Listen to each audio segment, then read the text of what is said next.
Bonsoir à toutes et à tous. J'espère que vous passez une bonne semaine, que vous avez plein de beaux projets en cours pour cette nouvelle année 2021 et que tout se passe pour le mieux pour chacune d'entre vous. Nous voici donc arrivés à la 10e thématique du groupe, donc les chevaux dans notre vie. On s'est posé pas mal de questions, on a essayé de répondre à des questions. Alors, pour cette 10e thématique, on va reprendre un peu l'ensemble des thématiques depuis le début de la création donc du groupe Les Chevaux dans notre vie à la mi-décembre. Donc, nous avons parlé surtout au début, je vous ai parlé de ce relationnel chevaux-être humain, dont un des titres était l'éthologie, selon vous, ce relationnel que vous avez avec vos chevaux, ou les chevaux en centre équestre. Quel est ce rapport que vous avez donc avec les chevaux? On a parlé également dans la dans la troisième thématique, on a parlé apprendre à comprendre son cheval, à essayer de mieux cerner cet animal merveilleux qu'est le cheval. Dans la quatrième thématique, je vous ai parlé, en vous posant cette question, comment réalisez-vous cette relation de confiance avec le cheval, les trois étant liés, ce qui nous a amené petit à petit sur l'équithérapie. Et l'équithérapie, pour celles et ceux qui se rappellent, j'avais intitulé Équithérapie et handicap. Et nous avions vu ensemble l'importance du cheval en équithérapie, surtout donc avec des personnes ayant un handicap, quel qu'il soit.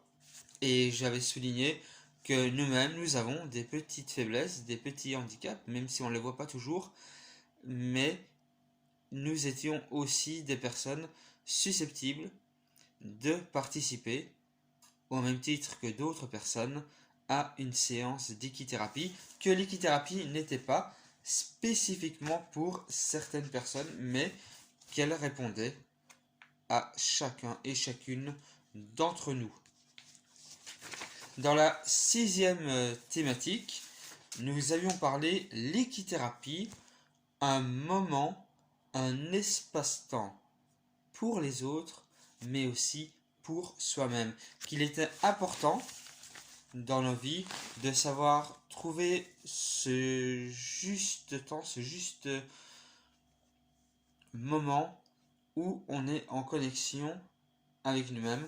Donc aussi, surtout, savoir se reconnecter à nous-mêmes, savoir et apprendre qui nous sommes.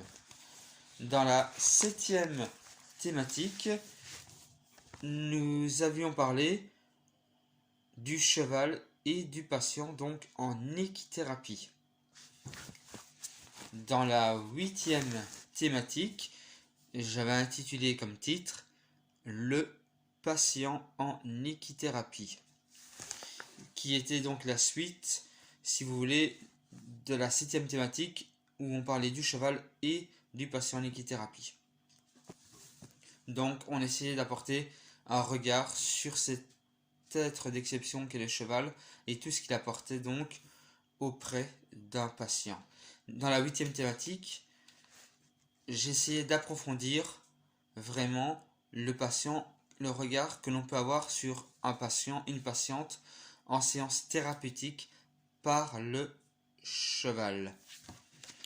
Et la semaine dernière, donc, j'avais intitulé les enfants en équithérapie, car eux aussi, ils sont très importants.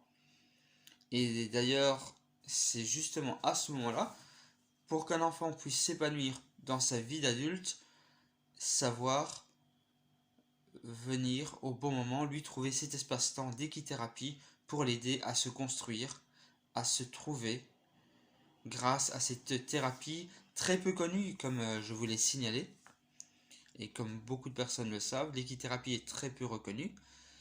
Donc, l'importance de l'équithérapie auprès des enfants, quels qu'ils soient, quel que soit leur handicap, afin qu'ils puissent s'épanouir, trouver des bases en eux-mêmes, autour d'eux, et alors s'épanouir plus tard dans leur vie d'adulte. Voilà, donc si vous voulez, toutes ces thématiques ont un lien, ont un fil conducteur. C'est un peu comme dans une thérapie, si vous voulez. Ça a un fil conducteur. Donc j'avais commencé, on avait analysé les chevaux, le relationnel que l'être humain avec le cheval. On avait parlé un peu d'éthologie aussi également. Voir un peu comment approcher le cheval, le comprendre. Et ce cheval, une fois qu'il est compris, alors on peut comprendre son fonctionnement et voir tout ce qu'il apporte de bénéfique en équithérapie. Donc, pour celles et ceux qui sont nouveaux sur le groupe, vous pouvez poser des questions, m'envoyer des messages ou des commentaires. J'essaierai d'y répondre et ensemble, nous continuerons à partager ces réflexions qui nous touchent beaucoup avec cet espace-temps. Cet espace-temps qui est bien pour nous, où on se pose des questions, où on partage également, et on est aussi à l'écoute des uns et des autres.